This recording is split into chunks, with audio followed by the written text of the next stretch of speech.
کیا اللہ مجھے معاف کر دے گا؟ جیسے کہ حضرت یونس علیہ السلام سے غلطی ہو گئی تھی، اللہ کی اجازت کے بغیر وہ اپنی قوم کو چھوڑ کر چلے گئے۔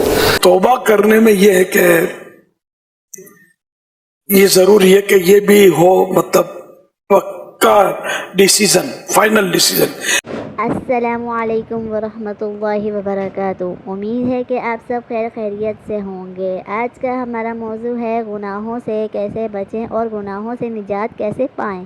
یہ ایسا سوال ہے کہ جو ہر مسلمان کے دل میں کبھی نہ کبھی ضرور آتا ہے۔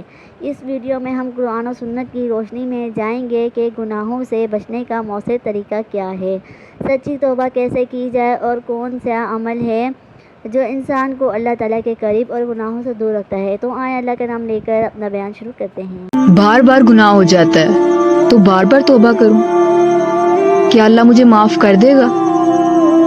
جی بالکل، جتنی بار بھی گناہ ہو توبہ کریں۔ یہ نہ سوچیں کہ اللہ تعالیٰ مجھے معاف کریں گے یا نہیں کریں گے، بالکل بھی یہ سوچنے میں وقت ضائع نہ کریں۔ ابھی تک جو بھی گناہ ہوئے، جتنے بھی گناہ ہوئے، ڈزنٹ میٹر، ان ربک وسیع المغفرہ، بے شک تمہارا رب وسیع مغفرت والا ہے۔ توبہ کریں۔ ایک صاحب نے مجھے اپنا واقعہ سنایا کہ ان کو انڈین فلمیں اور یہ فوج فلمیں دیکھنے کی عادت ہو گئی تھی، تو انہوں نے مجھے خود واقعہ سنایا، کہہ رہے میری عادت چھوٹی، اور کب چھوٹی؟ 18 سال کی عمر میں، جب انسان کی خواہشات نفسانیہ بالکل عروج پر ہوتی ہیں۔ وہ کہتے ہیں کہ میں جا رہا تھا فلم دیکھنے کے لیے سینما میں، میرا بڑا دل چاہ رہا تھا، تو کہہ رہے میں نے کہا یار یہ تو زندگی بھر کی لت لگ گئی ہے مجھے، تو کہہ رہے میں نے اپنے آپ سے کہا کہ یار آج جو فلم لگی ہے نا تو آج چھوڑ دے، آج نہیں دیکھ، کل دیکھ لینا۔ کہہ رہے میں نے یہ کہہ کے نا اپنے آپ کو، میرے قدم واپس ہٹے ہیں پیچھے، اور جب اگلا دن آیا نا تو پھر میں نے ارادہ کیا جانے کا، تو پھر میں نے یہ کہا کہ یار آج بس چھوڑ دے، تو آج بس بچ جا اس برائی سے، کل دیکھ لینا۔ کہہ رہے ہر دفعہ میں یہ کہہ کے نا بالآخر وہ مجھے فلمیں دیکھنے کی عادت ہی ختم ہو گئی۔ کہ جو گناہ میں نے پورے شعور سے کیے اور اب بھی کر گزرتا ہوں، ان سے کن الفاظ میں معافی مانگی جائے؟ وہ معافی مانگنے کے لیے تو یہ ہے کہ رب انی ظلمت نفسی ظلما کثیرا، جیسے حضرت آدم سے خطا ہوئی تھی، حضرت حوا اور آدم نے دعا مانگی تھی ربنا ظلمنا انفسنا وان لم تغفر لنا وترحمنا لنکونن من الخاسرین، وہ دعائیں بھی قرآن مجید میں موجود ہیں۔ یا جیسے کہ حضرت یونس علیہ السلام سے غلطی ہو گئی تھی، اللہ کی اجازت کے بغیر وہ اپنی قوم کو چھوڑ کر چلے گئے، تو انہوں نے جو تسبیح کی ہے، جو ہمارے ہاں جس کی تسبیح بھی کی جاتی ہے اور اس کا آیت کریمہ کا جو ہے ورد کیا جاتا ہے، کہ وہ بھی اصل میں قلب کی گہرائیوں اور شعور کے ساتھ جو اگر ادا کی جائے تو بہت لا الہ الا انت سبحانک انی کنت من الظالمین، تو یہ جو ہے استغفر اللہ ربی من کل ذنب واتوب الیہ، یہ بھی ہے، تو مختلف ہے اس کے لیے کہ جو قرآن مجید میں بھی آئی ہے اور احادیث میں۔ امیر اہل سنت دامت برکاتہم العالیہ کی بارگاہ میں عرض ہے کہ بعض اوقات ایسا ہوتا ہے کہ انسان کوئی گناہ کر رہا ہوتا ہے اور اس کی کوشش بھی ہوتی ہے کہ میں اس گناہ کو چھوڑ دوں، اور اس پہ شرمندہ بھی ہوتا ہے، لیکن وہ پھر وہ گناہ کر لیتا ہے، اور پھر نادم بھی ہوتا ہے، لیکن کچھ عرصے بعد پھر وہ گناہ کر لیتا ہے۔ تو ایسا کیا طریقہ اختیار کیا جائے کہ اس گناہ کو مستقل طور پہ چھوڑ دیا جائے؟ اب اس کی صورتیں کیا ہے؟ گناہ کر لیتا ہے یا گناہ کر بیٹھتا ہے، دونوں میں فرق ہے۔ گناہ کرتا ہے اس کا مطلب قصدن کرتا ہے، جان بوجھ کر قصدن۔ یہ توبہ کرنے میں یہ ہے کہ یہ ضروری ہے کہ یہ بھی ہو، مطلب پکا ڈیسیزن، فائنل ڈیسیزن کہ آئندہ میں گناہ نہیں کروں گا، جس گناہ توبہ کی نا میں کبھی بھی نہیں کروں گا۔ اب اگر یہ اس طرح توبہ کرنے کے بعد پھر اس نے گناہ کر لیا، پھر اسی طرح پکی توبہ کرے، توبہ کرتے وقت یہ ذہن میں ہو کہ بس اب تو کروں گا ہی نہیں، پھر بالفرض گناہ کر بیٹھا یا ہو گیا، اس سے شیطان نے پھر بہکا دیا، تو یوں جتنی بار بھی توبہ کرے گا نا، یہ توبہ اس کی قبول ہے۔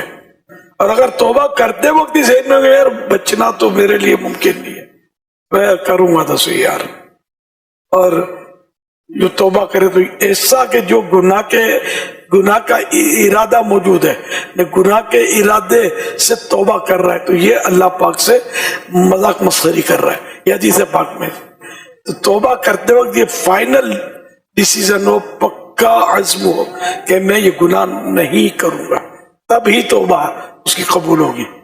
इसका कोई रूहानी इलाज, कोई इसकी कोई कुरानी आयत हो जिसको पढ़ा जाए कि मतलब तौबा के बाद फिर उस पे इस्तकामत भी मिल जाए? चलते फिरते या खबीरो या खबीरो या खबीरो।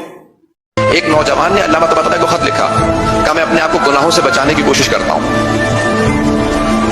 मैं अपने आप को सीधे रास्ते पर रखने की कोशिश करता हूँ, लेकिन मेरे दिल में एतकादी शुबहात भी आते हैं, मैं गुनाह भी बहुत करता हूँ, मेरे पास वक्त भी ज्यादा नहीं है कि मैं हौज़े का तालिब इल्म बन जाऊँ, मैं नौकरी भी करता हूँ, पढ़ता भी हूँ, मुझे कोई मुख्तसर सा ऐसा अमल बता दें जो मैं अपनी जिंदगी के अंदर प्यारा करूं, एग्जीक्यूट करूं, अमल दरामद करूं और मेरी जिंदगी में एक पॉजिटिव तब्दीली आए। ना वक्त है,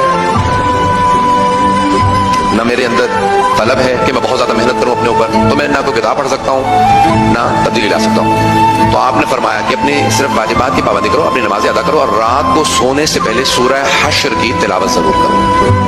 सूरह हश्र को पाबंदी से पढ़ते रहो, अल्लाह तुम्हारे जिंदगी में वो तब्दीलियां लेके आएगा जो तुम कभी सोच भी नहीं सकते, वो मकामात अता करेगा जो। अल्लाह से माफी मांगने के बाद भी गुनाह की तरफ दिल माइल होता है तो गुनाह से कैसे बचा जाए? पहली बात है कि ये कहना कि दिल गुनाह की तरफ माइल नहीं होगा, ये तो भाई इंसान के लिए ऑलमोस्ट इम्पॉसिबल है। मेहनत से ये मुकाम अचीव किया जा सकता है, लेकिन बाय नेचर ये इम्पॉसिबल है और यही आपका टेस्ट है। दुनिया में जितने गुनाह के काम है ये अट्रैक्टफुल है, अगर ये अट्रैक्टफुल ना होते तो उनको छोड़ने पर जन्नत क्यों मिलती? जन्नत मुशक्कत उठाने के अगेंस्ट मिलती है, गुनाहों से बचना मुशक्कत उठाना है, इसीलिए जन्नत है।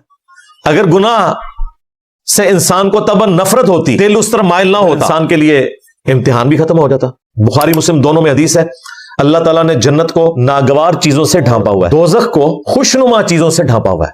यानी हर वो चीज जो दिल को भली मालूम होती है वो दोज़ख की तरफ ले जाने वाली है, और हर वो चीज जो नागवार है वो जन्नत की तरफ ले जाने वाली है। जाहिर है हलाल और हराम माल की तमीज करना ये नागवार है तबीयत पे। तबीयत तो यही चाहती है कि रातों रात कोई हराम काम करके बंदा करोड़पति बन जाए, फिर तौबा कर ले। नागवार है तबीयत के ऊपर गुनाह से बचना। अल्लाह ताला ने गुनाहों में लज्जत रख के हमारा टेस्ट बना दिया। क्योंकि गुनाह में लज्जत मौजूद है, लिहाजा ये नेचुरल चीज है कि गुनाह की तरफ दिल माइल होगा, इसमें टेंशन लेने की जरूरत नहीं। और अगर गुनाह कर बैठे अल्लाह की तरफ रुजू ले आए और बार बार तौबा करते रहे, अपनी सोबत अच्छी इख्तियार करें, कुरान हकीम तर्जुमे से पढ़ते रहे या तिलावत तर्जुमे के साथ सुनते रहे, खुद ब खुद आहिस्ता आहिस्ता खौफ खुदा का गलबा होगा और एक वक्त आएगा कि अल्लाह ताला गुनाहों से इंशाअल्लाह छुटकारा अता फरमा देगा।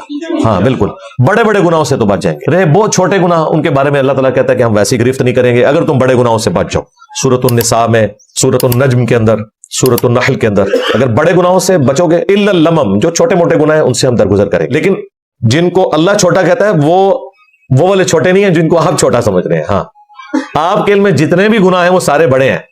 मिशकात की पहली जिल्द में ना गुनाह कबीरा का बयान पढ़े तो बुखारी मुस्लिम की रोशनी में वो सारे गुनाह जिक्र है। सबसे बड़ा गुनाह है शिर्क, उसके बाद माँ बाप की नाफरमानी, कत्ल ना हक, चोरी, बदकारी, जादू करना, कतई रहमी करना, किसी के ऊपर जुल्म करना, झूठ, गीबत, चुगली, वादा खिलाफ, यानी अल्लाह माफी दे गुनाह जान दे और सारे वड्डे ही ने और सारे तू बचना है। अगर कोई गुनाह छोटा भी है उसे इस नीयत से बार बार करना कि खैर है इसकी कौन सी पकड़ होगी, वो भी अल्लाह के हुजूर बड़ा गुनाह है, क्योंकि बगावत है। बुखारी मुस्लिम में हदीस है कि मुमिन के लिए छोटे से छोटा गुनाह भी इस तरह है जैसे उसके सर पे किसी ने पहाड़ रख दिया, कितनी तकलीफ होती है, यानी करने के बाद उसे एहसास होता है। और मुनाफिक के लिए बड़े से बड़ा गुनाह भी ऐसा है कि जैसे नाक में मक्खी बैठी थी उड़ा दी, कोई परवाह नहीं। तो ये दिल में एहसास पैदा होना कि ये मुझसे गलत हो रहा है, ये भी अल्लाह ताला की तरफ से बहुत करम नवाजी है। ये एहसास भी मर जाए तो इंसान तौबा भी नहीं करता। इसलिए हर वक्त अल्लाह की तरफ मुतवज्जे रहना चाहिए और अल्लाह से तौफीक मांगते रहना चाहिए।